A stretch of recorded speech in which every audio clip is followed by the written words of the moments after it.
আসসালামু আলাইকুম। সবাই কেমন আছো? ফুডি কর্নারে সবাইকে স্বাগত। আজকে বানাবো বাড়িতে কিভাবে দোকানের মতো মুচমুচে ফুরুলি বানানো যায় সেই রেসিপি আজকে তোমাদের সঙ্গে শেয়ার করব। খুব কম সময়ে আর মাত্র দু একটা জিনিস দিয়ে এত সুন্দর মুচমুচে ঠিক দোকানে যেমন ফুরুলি সেই ফুরুলি আজকে বাড়িতে বানিয়ে দেখাবো, তোমাদের সঙ্গে সেটা শেয়ার করব। চলে যাব মূল রেসিপিতে।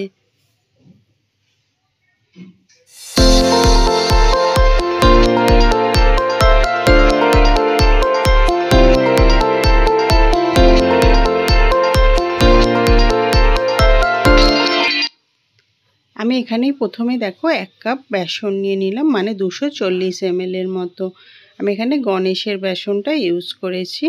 সঙ্গে দিয়ে দিলাম হাফ চামচের মতো গোটা মৌরি, আর দিয়ে দিলাম হাফ চামচের মতো গোটা জিরে, আর সঙ্গে দিলাম হাফ চামচের মতো কালো জিরে। ফুরুলিতে এই 3টে জিনিস থাকলে আমরা যখন ফুরুলি খাই গালের মধ্যে পড়লে কিন্তু বেশ টেস্ট লাগে ফুরুলিটা খেতে। সঙ্গে দিয়ে দিলাম পরিমাণ মতো লবণ। লবণটা আমি কিন্তু এখানে একটু প্রথমে কমই দিলাম।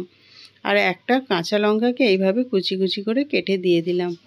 সমস্ত উপকরণগুলোকে সুন্দরভাবে মিশিয়ে নিয়ে সেই যেই মাপে বেসন নিয়েছিলাম সেই কাপেরই মাপ নিয়ে 1 কাপ পানি দিয়ে সুন্দর একটা ব্যাটার বানিয়ে নেবো। কম কম করে প্রথমে পানিটা দিতে হবে কতটা।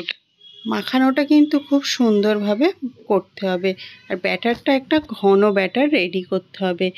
3 থেকে 5 মিনিট কিন্তু এটাকে মিশিয়ে যেতেই হবে। ফুরুলিটা যতক্ষণ ধরে মেশাবে তত কিন্তু ফুরুলিটা টেস্টি হবে আর ফুলবে। এটা মেশাতে মেশাতে একটা পর্যায়ে কিন্তু ফুরুলির কালারটা পুরো চেঞ্জ হয়ে যাবে। তখন বুঝতে হবে যে ফুরুলির ব্যাটারটা রেডি হয়েছে। কালারটা সুন্দর আসার জন্য এখানে আমি হাফ চামচের মতো দিয়ে দিলাম হলুদ গুঁড়ো। আবারও কিন্তু মেশাতে থাকবো সমস্ত। দেখো ব্যাটারটা ঘনত্বটা কিন্তু ঠিক এরকম রাখতে হবে। আমি কিন্তু এখানে এই পর্যায়ে দিয়ে দিলাম কিছুটা পরিমাণে খাবার সোডা, হাফ চামচেরও কম কিন্তু আমি খাবার সোডা ইউজ করলাম। সোডাটা কিন্তু দিতে লাগবে। এখানে কিন্তু বেকিং পাউডার দেওয়া যাবে না। অনবরত আবারও মিশিয়ে নেব 1 মিনিট। এই কাজটা কিন্তু একটু সময় নিয়ে করতে হবে যদি ফুরুলিটা মুচমুচে পেতে চাও। কড়াইতে তেল গরম করতে দিয়ে দিয়েছি, আর খুব বেশি তেলটা আমি ফুটন্ত গরম করব না। হালকা গরম হলেই এর মধ্যে ফুরুলির শেপ দিয়ে একে একে ফুরুলিগুলো দিয়ে দেব। সাইজটা যে যার মতো বানিয়ে নিতে পারো। দেখো তেলে দেওয়ার সঙ্গে সঙ্গেই কিন্তু ফুরুলিগুলো ভাসতে শুরু করেছে, তার মানে ফুরুলির ব্যাটারটা আমার পুরো পারফেক্ট হয়েছে। যখন তেলে দেওয়ার সঙ্গে সঙ্গে ফুরুলিগুলো ভেসে উঠবে না, তখন কিন্তু ব্যাটারটা জানতে হবে ঠিক মতো পারফেক্ট হয়নি, আর এতে কিন্তু ফুলবেও না। এই সকল টিপসগুলো ফলো করলেই কিন্তু ফুরুলিটা হবে পুরো দোকানের মতো মুচমুচে, আর স্বাদ হবে কিন্তু দোকানের মতোই সেম। আমরা কিন্তু সাধারণত সবাই ফুরুলি বাড়িতে দোকানের মতো বানাতে পারি না। আমিও কিন্তু আগে পারতাম না। আমি কিন্তু এইভাবে নতুন শেখার পর তোমাদের সঙ্গে ভিডিওটা শেয়ার করলাম।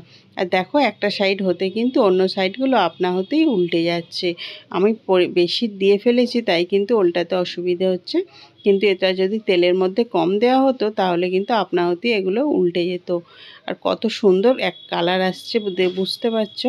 একটা সাইড এরকম কালার হয়ে গেলে তবে অপর সাইডটা কিন্তু উল্টাতে লাগবে, নাহলে কিন্তু বারবার উল্টালে ফুরুলির শেপগুলো নষ্ট হয়ে যাবে। দেখো উল্টে পাল্টে পুরো লাল লাল করে ভেজে নিচ্ছি। খুব বেশি সময় লাগবে না ভাজতে, 2 থেকে 3 মিনিট হলেই কিন্তু ভাজা হয়ে যাবে এগুলো। কিন্তু ঠিক ফুলেছে দোকানে যেমন হয় ঠিক সেম ফুরুলি কিন্তু বাড়িতে বানিয়ে ফেলতে পারবে তোমরা এই সকল টিপসগুলো ফলো করলে। কতটা মুচমুচে হয়েছে তোমরা দেখেই বুঝতে পারছো। আর 1 কাপ বেসন দিয়ে কিন্তু অনেকগুলো ফুরুলি বানানো সম্ভব। এখান পর্যন্ত যদি তোমাদের ভিডিওটা ভালো লেগে থাকে তাহলে কিন্তু অবশ্যই একটা লাইক দিও। আর এই রকম যদি নতুন নতুন তোমরা ভিডিও পেতে চাও তাহলে কিন্তু চ্যানেলটিকে সাবস্ক্রাইব করতে ভুলো না। আর তোমরা যদি আমাকে লাইক কমেন্ট করো তাহলে কিন্তু আমার ভিডিও বানানোর আগ্রহটা অনেক বেড়ে যায়।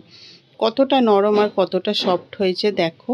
আর আমি একটা ভেঙে দেখাচ্ছি, ভিতরটা কত সুন্দর জালিদার হয়েছে। ঠিক আমরা দোকান থেকে যেমন কিনে খাই ঠিক সেরকমই কিন্তু বাড়িতে বানিয়ে ফেলতে পারবে এই টিপসগুলো ফলো করলে। তাই বাইরে থেকে আর না কিনে খারাপ তেলের ফুরুলি আমরা না খেয়ে বাড়িতে যদি এরম স্বাস্থ্যসম্মত ফুরুলি ভেজে আমরা খাই তাহলে কেমন হয়। আর এই রেসিপিটা তোমরা ফলো করে অবশ্যই একবার বাড়িতে বানিয়ে দেখতে পারো।